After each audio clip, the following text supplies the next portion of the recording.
성준아, 유래야, 나야.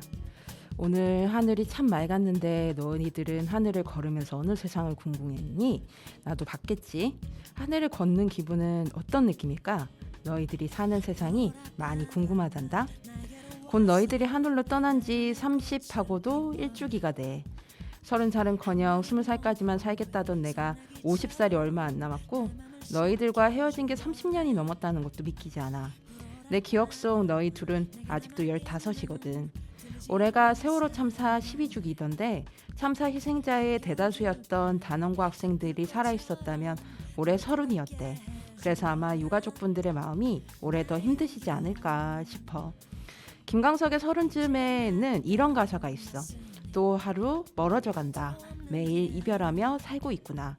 이 감정을 난 너희들을 잃으면서 30의 반인 15에 일찍 알아버린 것 같아.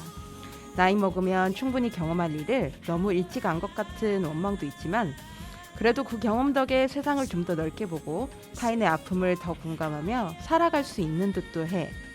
다들 쉽게 경험하는 나이인 것 같지만 너희들도 세월호 희생자 학생들도 경험하지 못했던 30, 그 나이를 다시 돌아보게 되는 요즘이야. 곧 너희들을 보러 추모공원에 갈게. 작년에 너무 많이 울고 와서 올해는 덜 울고 싶다. 너희들이 이 생에서 경험하지 못한 못까지 열심히 살겠다는 약속 더 잘 지키다 갈게. 잘 지내고 있어, 내 친구들아.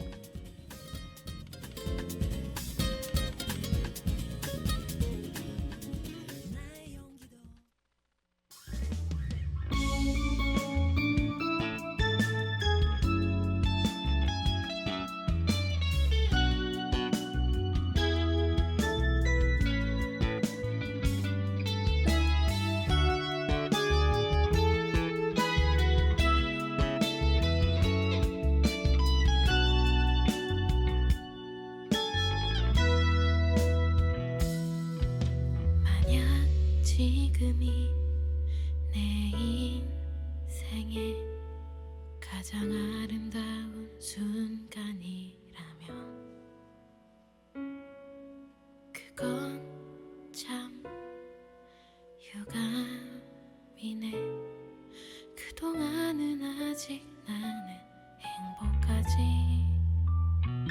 않았거든.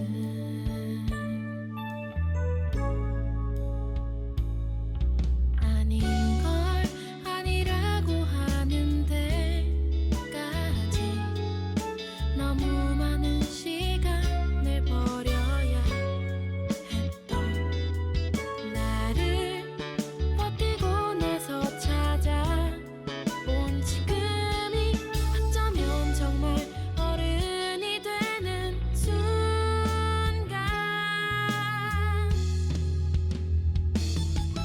서러운 날이 아직 끝나지 않았다고 해도 그건 아마 시작이기 때문일지 몰라. 조금 힘겨운 하루였다고 해도 언제나 그렇지는 않을 수도 있겠지. 만약 지금이 내 인생의 가장 아름다운 순간이라면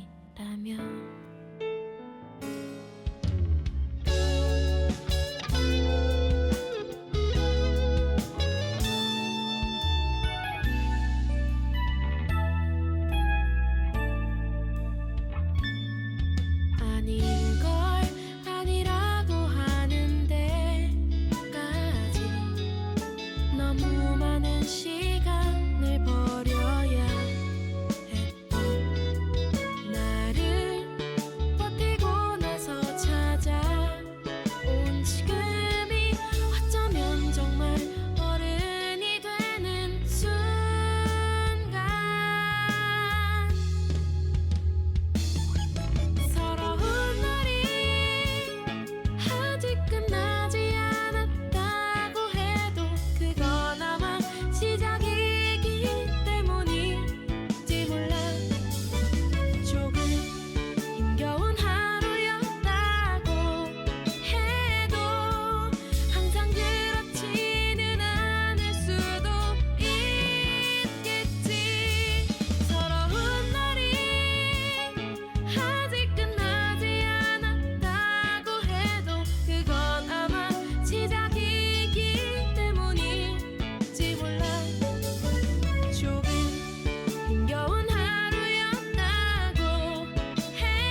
오천 FM 공동체 라디오의 매주 금요일 오후 5시를 맡고 있는 루카의 오키오키랜드 DJ 루카입니다. 안녕하세요.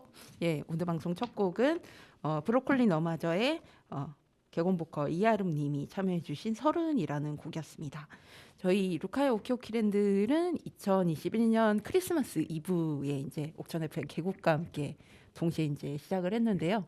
그때부터 저희 4월에는 세월호 참사, 그다음에 10월에는 이제 그 도중에 이제 이태원 참사가 있었거든요. 그래서 이렇게 이 두 개의 참사를 추모하는 방송들을 진행을 하고 있고 올해도 이렇게 준비했습니다.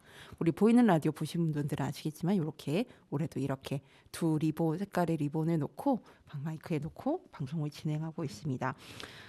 매년 4월 잊을 수도 없고 잊어서도 안 되는 시간. 올해도 4월 셋째 주 방송은 세월호 참사를 추모하는 방송으로 진행을 하려고 하고요.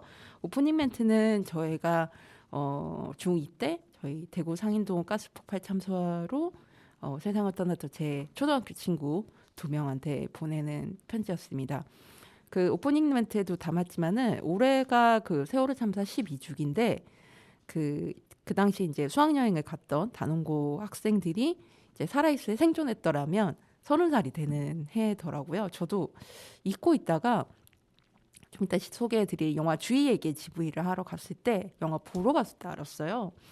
30이라는 나이가 뭐 물론 이제 뭐 20살, 30살, 40살, 뭐 50 이렇게 쭉쭉쭉 넘어갈수록 이렇게 그 앞에 숫자가 바뀐다는 것이 굳이 내 삶에 뭔가 변화가 있지 않아도 뭔가 이제 상징적인 의미라는 게 있잖아요. 20살이 뭔가 새로운 세계로 이제 도약하는 그런 어떤 나이라면 30살이 이제 어떤 20대의 시간으로 통해서 자신의 어떤 정체성을 찾아가고 다지는 정체성을 찾아가는 시간을 여러 경험들을 했다면 30살이 되면서 이제 30대가 되면 그것을 공고히 다져가면서 나라는 색깔을 만들어가는 시간이라고 저는 생각을 하거든요. 그래서 이 단원고 희생자들이 만약 생존했더라면 30살이었다면 또 그들은 얼마나 다양한 색깔의 세상을 만들어 나갔을까라는 생각을 하면서 곡을 골라봤습니다. 그 마침 이 세월호 참사 12주기를 앞두고 이게 저도 서명운동을 참여했었고 열심히 홍보에 참여했던 작업이었는데 세월호 7시간 대통령 지정기록물 목록 비공개를 취소하는 판결이 최근 나왔습니다. 그래서 이 작업을 굉장히 주도적으로 열심히 하셨던 곳인 투명사회를 위한 정보공개센터, 저도 그 귀촌하기 전부터 깊은 인연을 갖고 왔던 제가 참 좋아하는 단체 중에 한 곳인데요. 이곳에서 내 성명서로 그 소식을 좀 대체해서 한번 여러분께 소개를 해드릴게요. 투명사회를 위한 정보공개센터는 4월 10일 서울고등법원의 세월호 7시간 대통령 지정물 목록 비공개 취소 판결을 환영한다. 박근혜 파면 직후인 2017년 5월 황교안 전 대통령 권한대행은 세월호 참사 당일 청와대가 생산한 문서 목록을 최대 30년간 비공개할 수 있는 대통령 지정 기록물로 봉인했다. 대통령 지정 기록물은 대통령 기록물 관리에 관한 법률 제17조의 제1항 각 호에 해당하는 조건을 충족하는 대통령 기록물만을 지정해 보호할 수 있도록 하고 있다. 1. 법령에 따른 군사외교 통일에 관한 비밀 기록물로서 공개될 경우 국가안전보장이 중대한 위험을 초래할 수 있는 기록물. 2. 대내외 경제정책이나 무역거래 및 재정에 관한 기록물로서 공개될 경우 국민경제 안정을 저해할 수 있는 기록물. 3. 정무직 공무원 등의 인사에 관한 기록물. 4. 개인의 사생활에 관한 기록물로서 공개될 경우 개인 및 관계인의 생명, 신체, 재산 및 명예에 침해가 발생할 우려가 있는 기록물. 5. 대통령과 대통령의 보좌기관 및 자문기관 사이, 대통령의 보좌기관과 자문기관 사이, 대통령의 보좌기관 사이 또는 대통령의 자문기관 사이에 생산된 의사소통 기록물로서 공개가 부적절한 기록물. 6. 대통령의 정치적 견해나 입장을 표현한 기록물로서 공개될 경우 정치적 혼란을 불러일으킬 우려가 있는 기록물. 세월호 7시간 대응 및 행정에 해당하는 대통령 기록물들의 단순한 목록을 대통령 지정 기록물로 보호하는 것은 애초에 제도를 악용한 정보 은폐였다. 법원의 판결은 대통령 지정 기록물 역시 초법적인 보호를 며 합법적인 조건과 절차를 거쳐 지정되었는지 확인을 요구할 권리가 시민에게 있고 위법적으로 지정되었을 경우 지정을 통한 보호가 무효하며 비공개 처분 또한 위법함을 확인한다. 대통령 기록관은 이번 판결을 즉시 즉각 수용하고 세월호 참사 12주기를 애도하는 마음과 함께 창사 당일 박근혜 청와대가 생산한 문서 목록을 신속하게 공개하기를 바란다. 정보공개센터는 이번 판결에서 드러난 대통령 지정 기록물 제도의 모순을 개선해 시민들의 알 권리를 확대하려는 노력과 함께 세월호 참사 희생자 유가족들 및 세월호 단체들과 끝까지 연대하며 세월호 참사에 관한 국가폭력 진상규명 요구를 계속해 나갈 것이다 라고 되어 있습니다. 사실 저도 이 대통령 지정 기록물이라는 거에 대해서 그렇게 관심이 아예 없었거든요. 근데 세월호 참사가 있고 그 당시 이제 대통령이 7시간 일한 것이 이제 화제가 됐잖아요. 지금도 그 7시간이 무엇이었는지 묘연한 상태고, 그래서 궁금했었는데 이 앞서 읽어드린 6가지에 해당이 전혀 되지 않잖아요. 그런데도 비공개 처리된다는 좀 부적절한 처사가 있었고, 다행히 판결을 통해서 이 비공개 처리가 무효다라는 것이 판결이 되어서 정말 다행이라는 생각이 들고, 이 진상규명에 있어서 큰 도움이 됐으면 좋겠다라는 생각을 했습니다. 그러면 노래 듣고 와서 셋째 주잖아요. 영화 소개 진행하겠습니다. 전유동이 부른 4월이라는 제목의 추상화.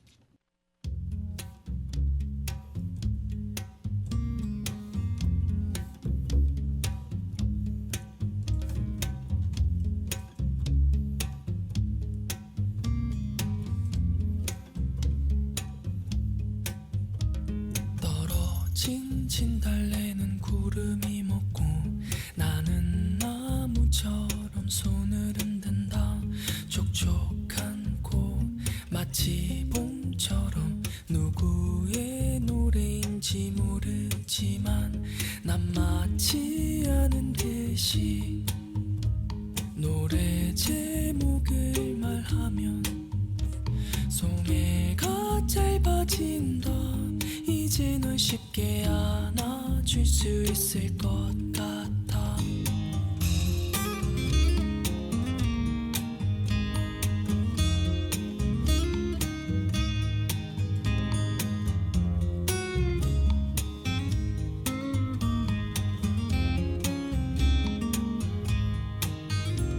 복사꽃 물어 가자 내 친구들아.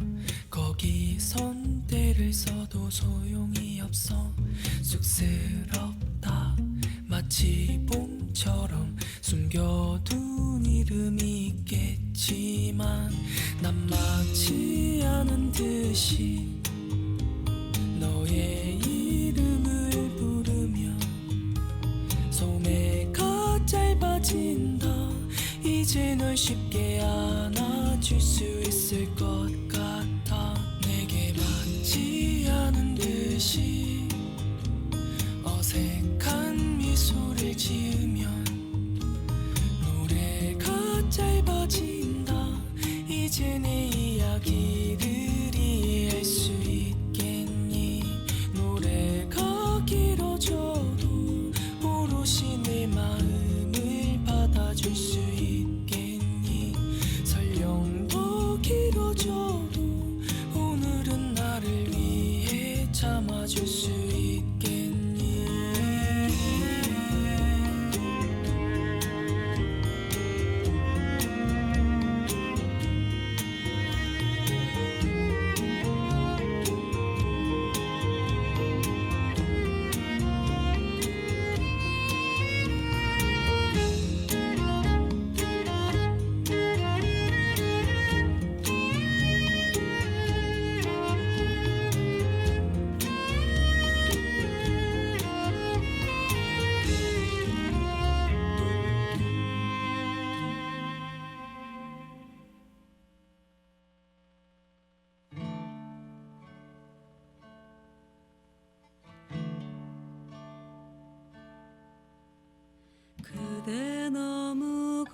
여러분께 다양한 문화 소식을 전해드리는 미드나잇 블루. 매월 셋째 주에는 여러분께 보시길 권하는 영화 한 편을 소개해드리는데요. 오늘은 좀 특이하게 이제 개봉할 예정인 4월 15일에 개봉하는 장주희, 부성필, 김성환 감독님 연출, 장주희, 전인숙, 손철규 주연의 다큐멘터리 주희에게를 소개해 드리려고 합니다. 이 다큐멘터리는 세월호 참사와도 연관이 깊이 있는 영화이기도 하고 4월의 상징이 되는 인물들이 출연하는 작품이기도 하거든요. 그래서 여러모로 4월 이 시기에 왔기도 하고 해서 소개를 해드리게 됐습니다. 이 영화는 그리고 우리 루카야 오키포키랜드 초대 PD셨던 이 옥천 FM의 시작을 다지기는 데에 정말 많은 애를 쓰셨던 정원석 PD님이 공동 촬영으로 참여하신 작품이기도 합니다. 그러면 시각장애인 청취자분들을 위해서 일단 포스터 설명을 해드릴게요.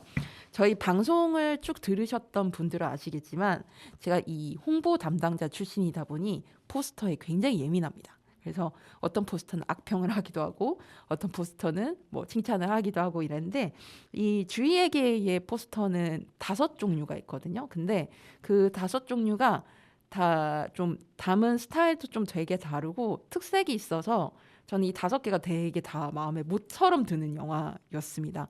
그래서 오늘 소개해드릴 포스터를 뭘로 할까도 저도 굉장히 고민을 많이 했는데 그래도 좀 가장 좀 직관적이고 끌리는 포스터를 골라서 여러분들께 소개를 해드릴까 합니다. 짠, 자 보이는 라디오 보시는 분들께서는 보이실 텐데요. 옅은 파란 하늘 아래에 세월호 팽목항 써 있는 낮은 건물이 있고 뒤에 이제 그 노란색 종이배를 이렇게 날리는 듯한 그 벽화가 그려져 있고요. 거기에 이 출연하는 인물들이 이렇게 미소를 각자의 스타일대로 지으시면서 이렇게 서 있습니다. 그리고 가운데에는 세상의 모든 주희에게라고 돼 있고요. 이 영화의 개봉이 4월 15일이거든요. 그래서 날짜가 이렇게 돼 있습니다. 다른 포스터가 어떤 스타일인지는 여러분들 포털 들어가시면 영화 검색 이렇게 치시면 쉽게 보실 수 있으니까 다른 포스터 스타일도 보시면 좋겠어요. 참고로 다른 포스터가 메인으로 됐는데 저는 이게 좀 직관적이고 마음에 들더라고요. 그래서 여러분들께 소개를 해드렸습니다. 이 영화는 제30회 부산국제영화제에서 초연이 됐고 최초로 이제 프리미어 상영이 됐고 인천 인권영화제 상영을 지나서 이제 그 후에 이제 설명을 해드릴 텐데 관객 추진단에 의한 이제 찾아가는 형태의 상영을 먼저 진행을 했어요. 그래서 저는 이제 그 지난달에 이제 3월 25일에 대전에서 상영회가 있었어서 그때 먼저 영화를 보고 왔거든요. 그래서 그때 보고 온 얘기를 소감을 중심으로 이렇게 영화를 소개해드릴까 합니다. 이 영화에서 새 주인공이 있고 그리고 거기에서 매개가 되는 또 성필이라는 이 영화에 이제 연출을 하신 부성필 감독님이 나오시는데요. 이 주인은 이 영화의 첫 오프닝이 이제 주희의 그 나레이션과 과거의 이야기에서 시작을 하는데 가정폭력에서 탈출해 영화학도가 되었고 그러다가 너무 젊은 나이에 이제 백혈병에 걸리게 됩니다. 그래서 병실에서 정말 20대 그 청춘의 시간에 상당한 시간을 보내게 되고 다행히 이제 왕쾌를 하면서 이제 이 주희의 삶이 조금씩 바뀌기 시작하거든요. 그래서 그 과정이 담겨 있는 영화라고 보시면 될 것 같습니다. 주희라는 인물이 있고 그다음에 와상장애인 그러니까 이제 쉽게 말하면 여러분들이 흔히 보시는 장애인들은 뭐 이렇게 다리가 불편하셔서 휠체어를 타신다거나 아니면 뭐 이렇게 지체장애, 정신장애 이렇게 좀 다양하잖아요.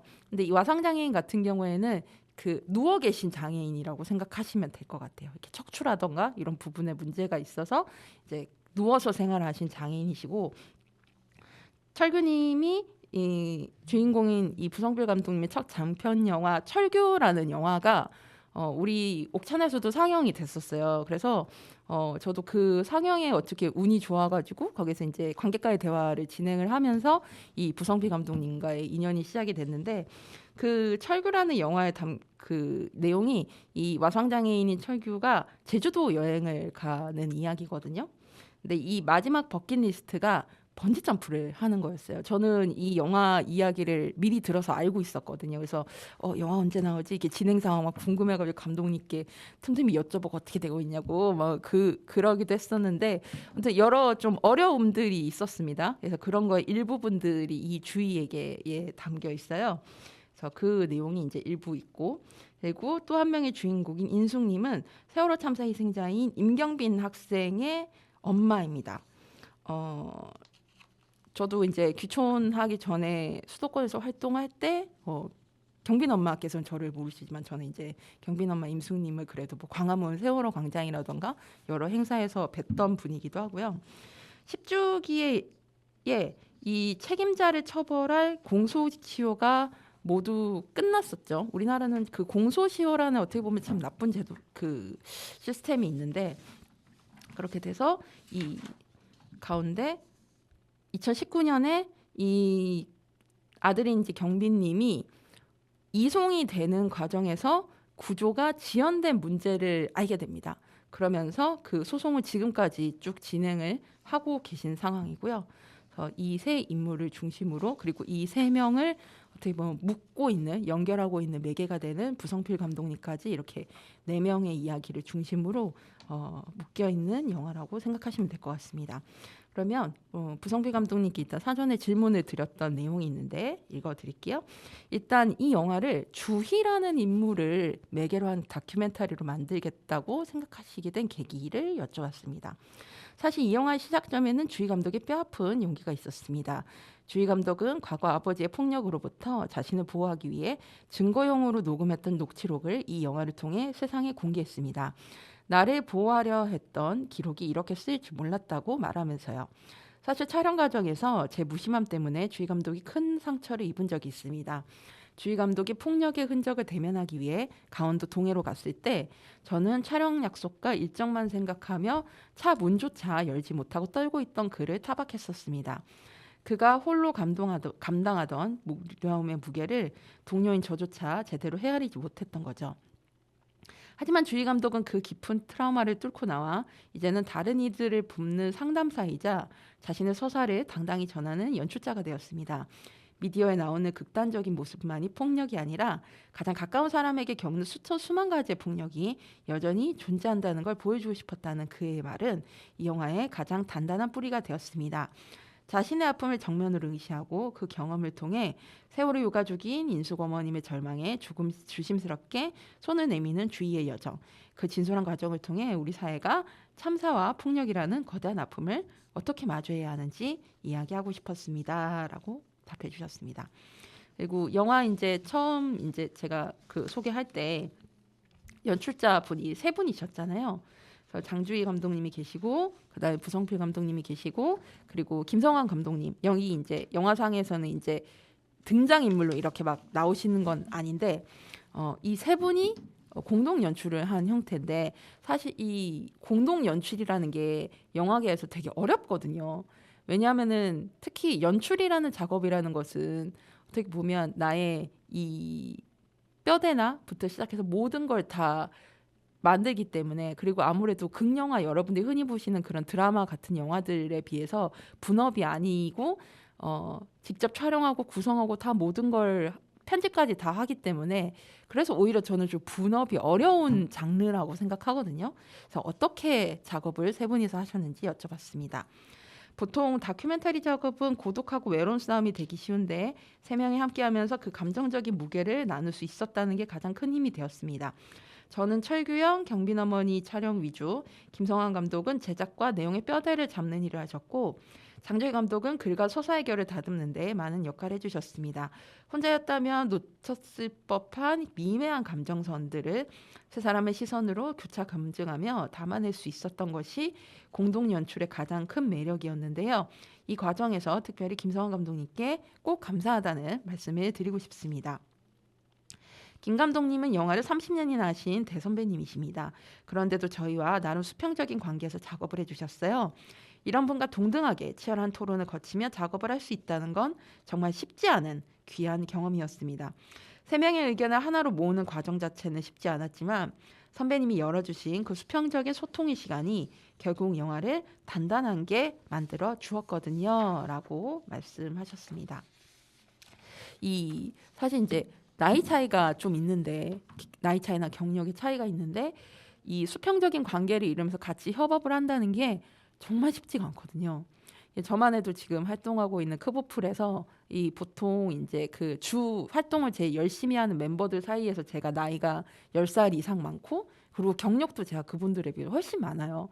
그러다 보니까 뭐라 그럴까, 제가 이렇게 막 꼰대처럼 막 이렇게 얘기하지 않으려고 굉장히 애를 쓰거든요. 오히려 오프라인으로 일을 했으면 그런 게 더 드러났을 텐데, 저희는 주로 이제 다 떨어져 있고, 특히 저 같은 경우 수도권에 살지 않으니까 온라인으로 주로 작업을 하다 보니까 좀 그런 마인드 컨트롤이 되긴 하지만 이게 잘 안 될 때가 있어요. 특히 올해 들어서 좀 그런 일들이 많이 있어서 저도 좀 일부 내려놓고 이렇게 하면서 좀 조정을 하고 있는 상황인데, 그런 부분에 있어서 김성환 감독님 같은 분들이 곁에 계시다는 거는 굉장히 어떻게 보면 행운이 거라고 저는 생각하거든요. 그리고 그분도 나름 어려운 점이 있겠지만 굉장히 큰 나에게 자산이다, 경험이 됐다라고 생각하고 계시지 않을까.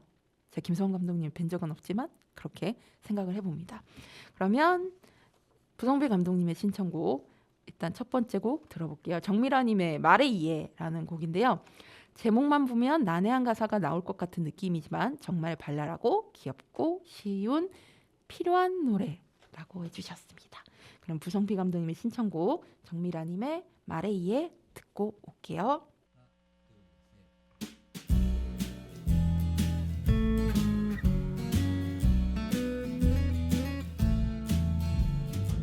내 말을 들어보세요 하고 이야기를 시작하니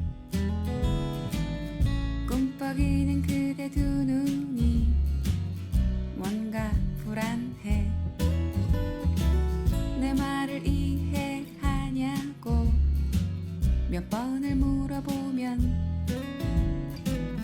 연신 고개는 끄덕이지만 결론은 달라. 그렇다면 우리 쉬운 말로 얘기해볼까? 마치 어린 아이의 말처럼 말들 속에 숨은 뜻은 너무 어려워. 하늘 듣고 열을 안다는 건 기적 아닌가. 7살의 말도 못 알아듣잖아. 엄마 아빠 친구 애인 말도 못 알아듣잖아. 커다란 마음과 풍성한 지혜들, 수많은 지식 있어도 쉽지 않은 일.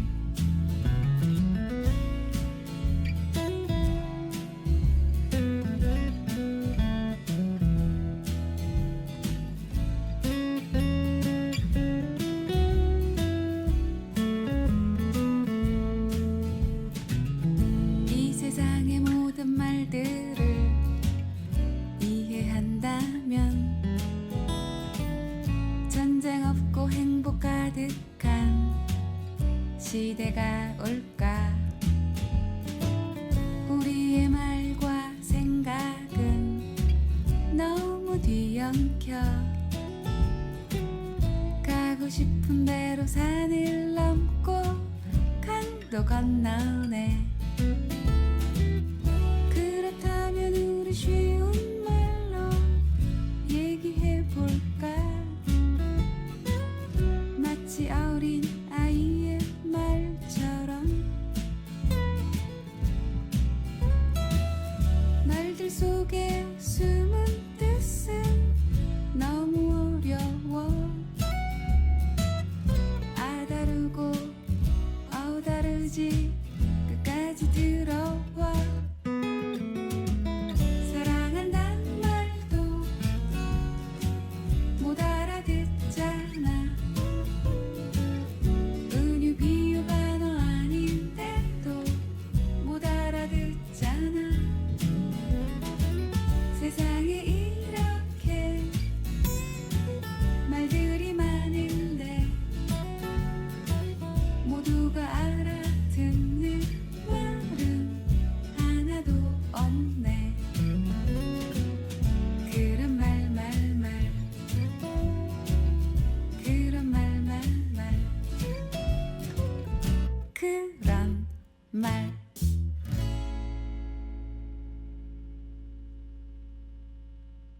부성비 감독님이 신청해주신 첫 곡 정미라의 말에 이해 그렇습니다. 이 봄의 느낌과도 되게 잘 어울리지 않나라는 생각이 드네요.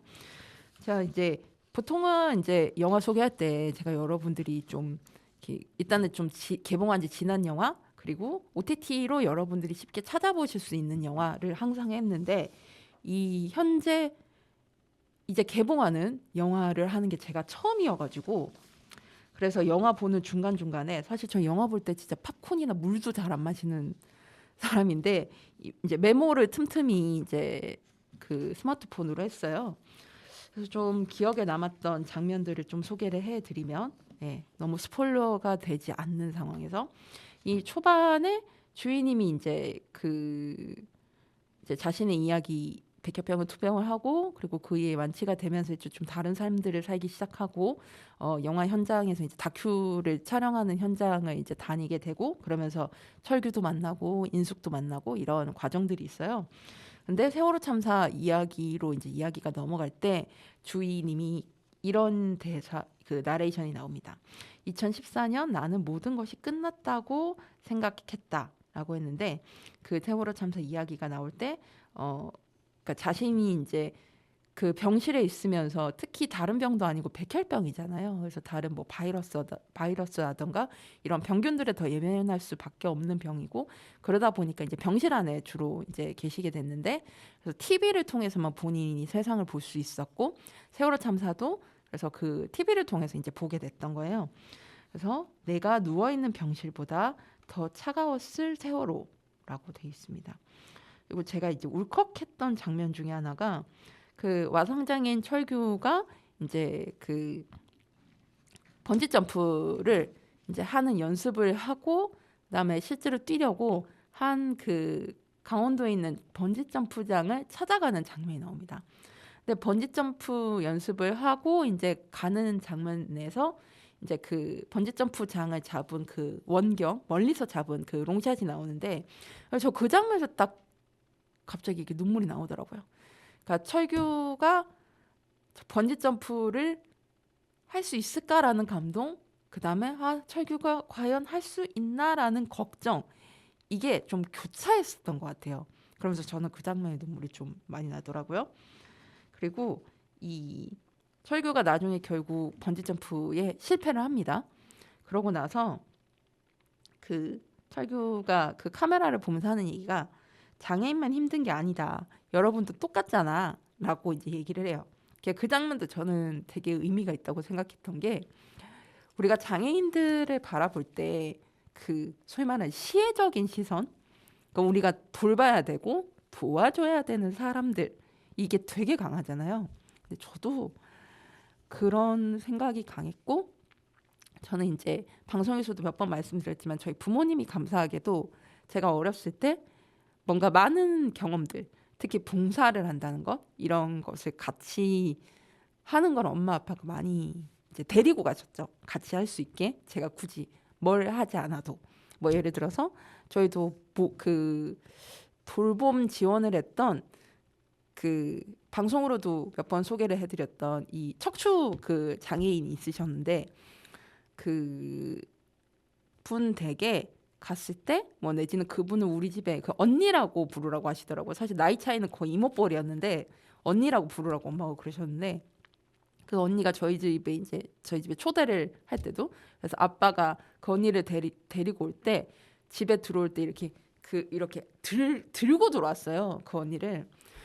근데 그 언니를 보면서도 그렇고 그러니까 계속 이게 돌봐줘야 되는 사람 뭐 이런 감정이 되게 강했다가 제가 그 20대 중반에 이제 부산국제영화제에서 이제 자원봉사를 하게 됐을 때 제가 담당했던 상영관이 그 장애인 그 전용관이었었어요. 그래서 장애인 단체 관람 이런 것들이 평일에 되게 많이 있었는데 그때 이제 그 사전 교육 받으면서 그때 사회복지 공동 모금회에서 제가 교육을 받았던 걸로 기억이 나는데 근데 그분들이 하셨던 얘기가 되게 기억이 남았던 게 우리가 가서 도와드릴까요 이렇게 하지 말라는 거예요.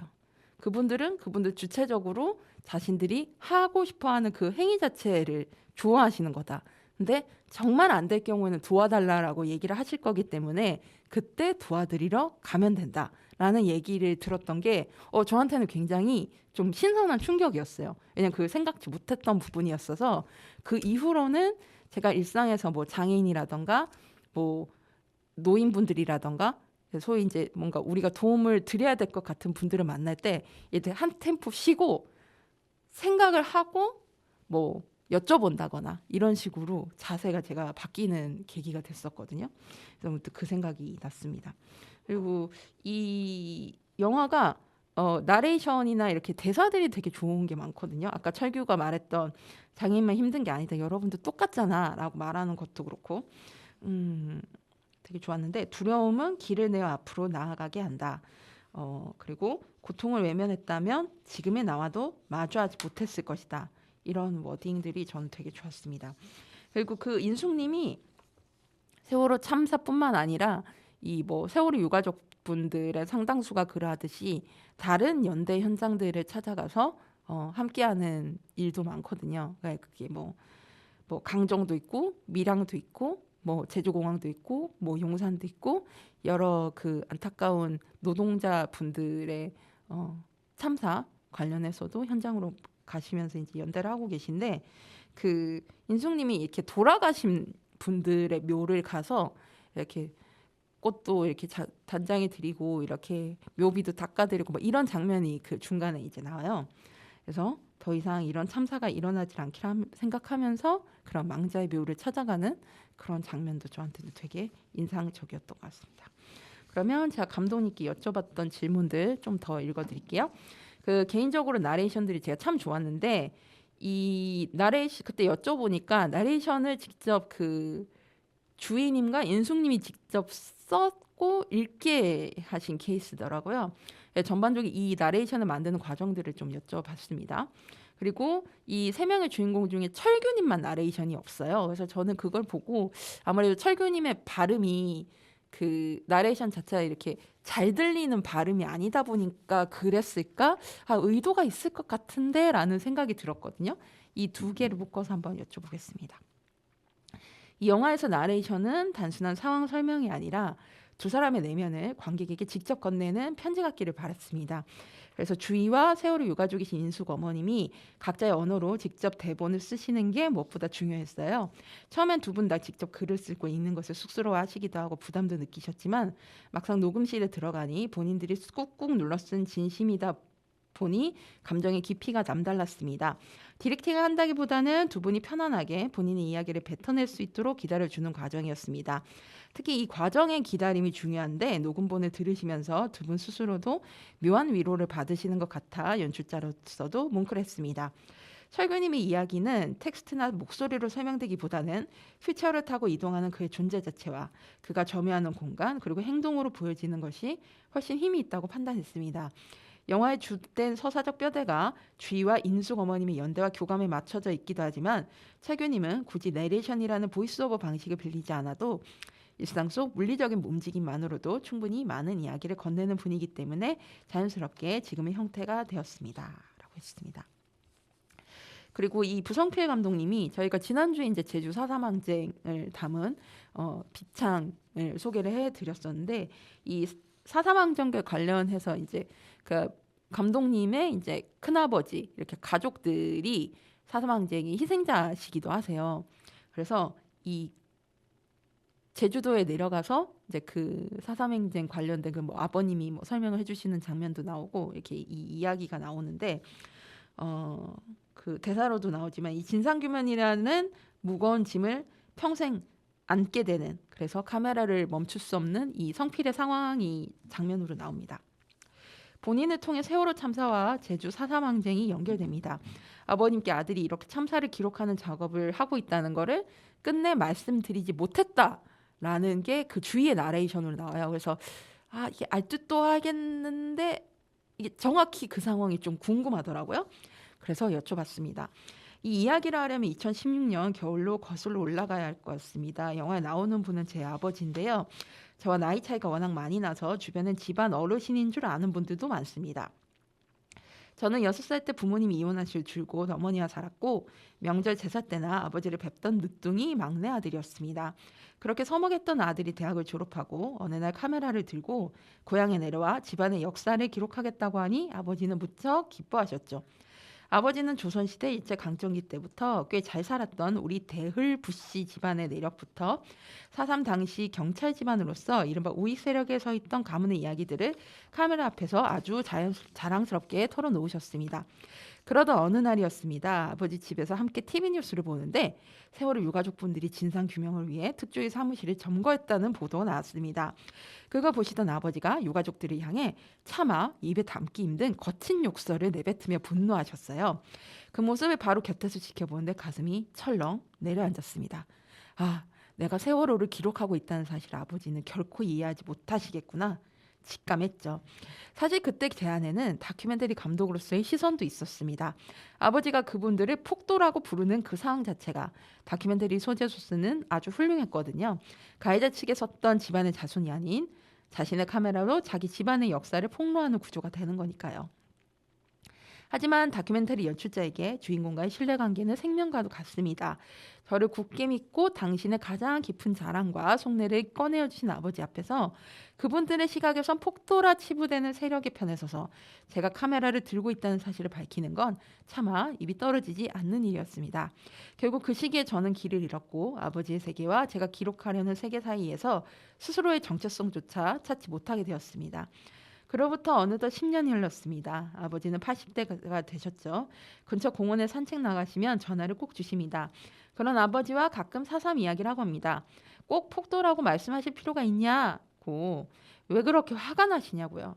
그러면 아버지는 당신이 아주 어릴 때부터 가장으로 살아야 했던 그 지독한 가난과 피해의식에 대해 털어놓으십니다. 제가 그래도 지금의 4.3은 화해를 통해 이루어진 거 아니냐 여쭤봤더니 사람이 죽었는데 어떻게 화해를 하냐고 단호하게 대답하시더라고요. 어떻게 보면 10년이 지난 지금에야 비로소 제가 아버지를 온전히 마주하고 다큐멘터리를 찍을 준비가 된 건지도 모르겠습니다. 그런데 참 아이러니하죠. 인간적으로 아버지와 친해지고 서로를 이해하게 될수록 제가 세월호를 기록했다는 진실을 고백하기는 점점 더 두렵고 어려워지니 말입니다. 친해질수록 더 말할 수 없게 되는 마음. 결국 아버님께 끝내 말씀드리지 못했다는 주위의 나레이션은 현재 진영영입니다. 라고 하셨습니다. 이 이야기를 GV로 좀 많은 분들이 더 들으셨으면 좋았을 텐데라는 아쉬움이 남습니다. 그러면 부성필 감독님의 두 번째 신청곡 윤종신의 해변 무드송 들으실 건데요. 2019년 여름 철규영이 전 여자친구랑 처음 제주도를 갔을 때, 2023년 여름 경빈이 가족이 참사 이후 처음 제주도 여행을 갔을 때, 이 노래를 생각하면서 찍었는데 영화는 라고 하셨습니다. 노래를 들어보시면 왜 이렇게 말씀하셨는지 알 것 같아요. 한번 분위기를 느끼면서 들어보시죠. 부성필 감독님의 신청곡 윤종신의 해변 무드송 듣고 오겠습니다.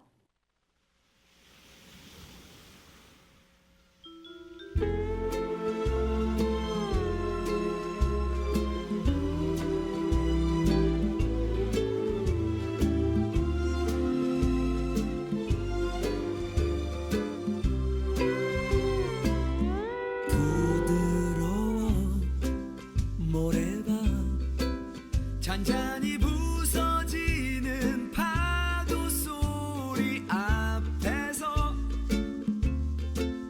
너와 나 단둘이, 이게 바로 천국 아니겠니? 안겨볼래 내 품에, 그렇게 넓고 우람하지는 않겠지만 좋잖아. 이럴 땐 그냥 와라 안겨보는 거야. 우리 여기에서 그냥 와 살아버리자.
구성필 감독님이 골라주신 두 번째 곡 윤종신의 헤븐 무드송 듣고 왔습니다. 이 영화 끝나고 이제 관객과의 대화 얘기할 때 그 경빈 어머님이 그 얘기를 하셨었어요. 그 본인 생일이 이제 음력 3월이셔서 양력으로 하면 보통 이제 4월인데 세월호 참사로 이제 아들을 잃고 나서 생일을 축하하기가 너무 어려워진 거예요. 그러다 보니까 이 그 남편분께서 그러면 그냥 그 날짜를 그 음력 날짜 이제 3월인 거를 그냥 양력 3월처럼 해서 3월에 축하하자 그 얘기를 하셨다는 얘기를 들었는데 제가 올해 찾아보니까 올해 좀 음력이 늦게 시작했잖아요. 설도 2월 좀 중순 돼서 있었고 제가 달력을 보니까 5월 초에 인숙님의 생일이 있더라고요. 그래서 그 GV 끝나고 다음날 이제 제가 수고하셨다는 인사를 이제 그 땡스타그램 그 DM으로 보내면서 제가 그래도 1년에 한 번씩 꼭 인숙님의 생일을 축하해드리고 싶습니다. 라고 이제 말씀을 드렸습니다. 그래서 고맙다고 하시더라고요.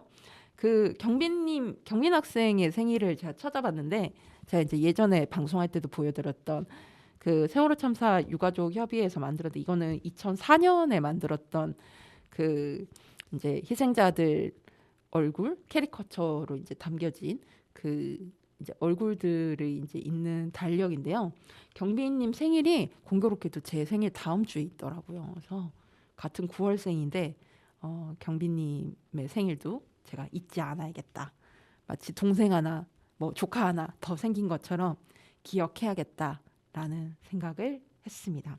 그 이 영화에 보면 그 초반에 이 경빈네 가족이 기아 타이거즈의 또 팬이시더라고요. 그래서 기아 그 홍구장인 광주 챔피언스필드에 가서 직관하는 장면도 나오는데 그 경빈님은 없지만 항상 경빈님을 생각하면서 내 자리를 끊으신다고 해요. 그 부분도 마음에 아팠고 나중에 이제 영화 후반부에 가면 그 거의 끝날 때쯤에 이제 그 세월호 기억 교실에서 이제 인숙님이 이렇게 안내하시는 장면이 나오는데 그 경빈 님 포함 이제 4반 학생들 그 장면에 이렇게 클로즈업 장면에 제가 응원하는 두산 베어스의 그 옛날 그 야구공이 올려져 있는 거예요. 네, 그거 보면서도 대뭉클했었는데 그래서 야구를 좋아하시는 분들도 이 영화를 꼭 보셨으면 좋겠습니다. 이 영화가 극장 개봉이 아닌 다른 방식을 택했는데요. 배급사를 통한 일반적인 극장 개봉 대신 다가오는 4월 15일에 맞춰 100개 극장이라는 배급 프로젝트를 통해 관객을 만나게 됐습니다. 관객들이 직접 관객 추진단이 되어 자신이 사는 지역의 상영관을 열고 사람들을 모아 함께 영화를 관람하는 풀뿌리 상영 방식입니다. 네, 이런 방식을 택한 이유는 주의가 담고 있는 메시지가 결국 사람과 사람 사이의 연대이기 때문이라고 합니다. 영화가 단순히 스크린에 걸리고 내려가는 상품으로 소비되기보다는 관객들이 직접 극장을 열고 주변 사람들과 함께 영화를 보며 마음을 나누는 그 과정 자체가 이 영화의 완성이라고 생각했습니다. 그리고 이걸 기존에 좀 있던 방식이 아니다 보니까 좀 어려운 부분이 있으실 것 같아서 여쭤봤더니 기존 배급망을 타지 않다 보니 하나부터 10까지 직접 발로 뛰며 알리고 조직해야 해서 체력적으로 힘든 점은 분명히 있습니다. 하지만 전국 각지에서 자발적으로 추진단이 되어주시는 분들의 연락을 받을 때마다 상업적인 수치로서는 환산할 수 없는 엄청난 지지와 에너지를 느낍니다. 영화를 매개로 진짜 사람들의 온기를 확인하고 있어 하루하루 벅찬 마음입니다. 라고 하셨습니다. 마지막으로 이 영화를 보신 예비 관객들이자 저희 프로그램 청취자분들께 하고 싶은 말 부탁드렸습니다. 어느덧 또 한 번의 4월이 찾아왔습니다. 기억해야 할 것들이 많은 달입니다. 주위에게는 거창한 구호를 외치는 영화라기보다는 아픔을 겪은 이들 곁에서 우리는 어떻게 다정하게 서 있을 수 있을까를 묻는 조그만 영화입니다. 4월 15일쯤 전국 100개 극장에서 상영이 시작되니 부디 가까운 극장을 찾아주셔서 주희와 인숙, 철규의 일상에 다정하게 동참해 주시면 감사하겠습니다. 라고 되어 있습니다. 이 영화가 이제 제주 4.3, 세월호 참사, 장애인 차별 철폐 이게 이 4월에 큰 이슈들이 다 묶여져 있는 영화이기도 해서 특히 보시길 추천드리는데요. 현재 이제 그 4월 15일 개봉 극장 중에서는 저희 이제 지역은 저희 대전 지역에 있는 독립예술영화관이 3개가 있잖아요. 대전 아트 시네마, 소소 아트 시네마, 시네 인디오 이 3군데가 다 개봉을 하는 걸로 돼 있더라고요. 그래서 여러분들 동선에 맞게 편하게 가시면 좋겠고 이왕이면 GV가 있을 때 관객과의 대화가 잡히면 여러분들 많이들 보러 가셨으면 좋겠습니다. 영화는 12개 관람 가고요. 104분 그래서 좀 보시기 104부면 짧냐라고 생각할 수 있는데 저는 보기에는 이 인물들의 이야기가 또 내용들이 다들 많은 편이라서 저는 좀 약간 그 104분 치고는 이야기가 많다라고 저는 좀 개인적으로 보면서 좀 느끼긴 했거든요. 그래서 여러분들 흥미롭게 보실 수 있을 거 꽉꽉 채워서 보실 수 있을 것 같고요. 오마이신의 홈페이지 들어가시면 이미 그 관객 추진단이 추진했던 그런 상영의 후기들이 되게 디테일하게 잘 나와 있으니까 읽어보시면 좋을 것 같습니다. 주인은 이 세 사람들을 만나면서 고립되어 있던 삶에 다시 연결고리를 찾기 시작한다. 불가능한 몸이 세상을 살아가는 방법에 대해 다큐멘터리를 꼭 만들어야만 하는 이유에 대해 그리고 포기할 수 없는 불변의 마음에 대해 이 기획 의도에 대해서 여러분들이 상영하면 영화를 보시는 걸로 이 마음을 지지해 주셨으면 좋겠습니다. 루카의 오키오키랜드 212번째 방송 마치겠습니다. 마지막 곡으로 여러분과 함께 듣고픈 반가운 신곡으로 음성사서함의 소년의 시간 그때 우리 들려드리면서 방송 마치겠습니다. 이거는 경빈님을 생각하면서 제가 고른 곡이기도 한데요. 4월 12일에 발매된 싱글 앨범 곡이고요. 이 앨범 커버가 교복을 입고 걷고 있는 5 소년의 사진이 있기도 합니다. 소년의 시간 그때 우리는 어린이 된 평범한 하루 속에서 문득 시작되는 기억에 대한 이야기다. 신호등 건너편 교복을 입은 아이들을 바라보는 순간 현재 나는 자연스럽게 과거에 나와 마주하게 된다. 함께여서 겁없던 시간들, 웃음이 넘치던 날들, 그때는 당연해서 몰랐던 작고 따뜻한 순간들. 노래는 담담하게 흘러가지만 시간이 지날수록 감정은 조금씩 쌓여간다. 엔딩 부분에 내가 가장 푸르던이라는 가사는 다시는 돌아올 수 없는 그리움의 여운을 남기며 그 시절 그때의 기억은 지금의 나를 이루고 있다. 소년의 시간, 그때 우리는 사라진 것이 아니라 여전히 마음 어딘가에 남아있는 시간에 대한 노래다 라고 되어 있습니다. 세로 참사 12주기 추모 방송으로 진행한 루카의 오키오키랜드 212회 방송 마치도록 하겠습니다. 다음 주는 우리 지역에서 정말 수고가 많으시죠. 또 요즘 또 대전이 여러모로 굉장히 핫한 지역이 됐어요. 기후위기와 에너지 관련해서 특히 굉장히 핫한 지역이 됐는데 그 이슈들의 중심에서 정말 수고 많이 하고 있는 대전 충남 녹색연합의 꺼윤 활동가를 모시고 유쾌한 초대석 진행하도록 하겠습니다. 여러분 많이 기대해 주시고요. 저는 다음 주에 오겠습니다. 여러분 오늘보다 내일이 더 괜찮을 거예요. 다음 주에 만나요. 우리 모두 오키오키 안녕.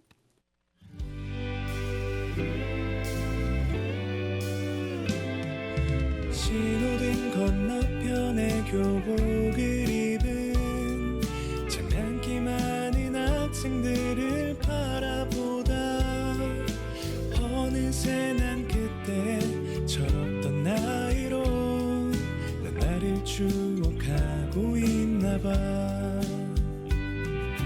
같이 있어 무서울 게 없던 우리 하지 말라던 건 왜 더 하고만 싶을까. 땡땡이 친 학원 옆 PC방에 모인 우리를 추억하고 있나봐.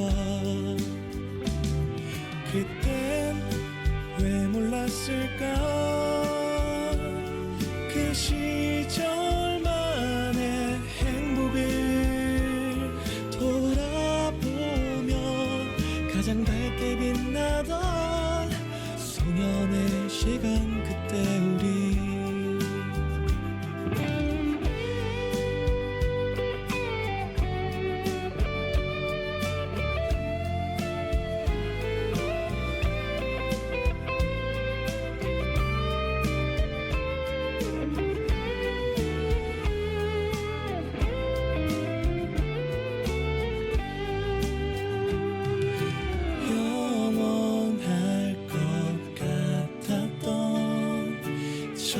사랑의 기억도 가끔 한 번씩 꺼내보는 추억 속 한 편의 이야기.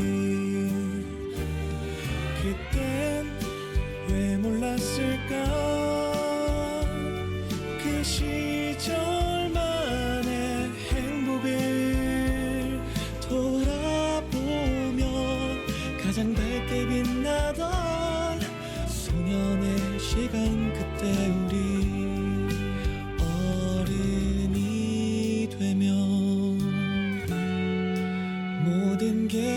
이루어질 줄만 알았어. 하루하루 웃을 일이 많았던 우리라서 좋았던 시절 다시 돌아갈 수 있을까. 내가 가장 부르던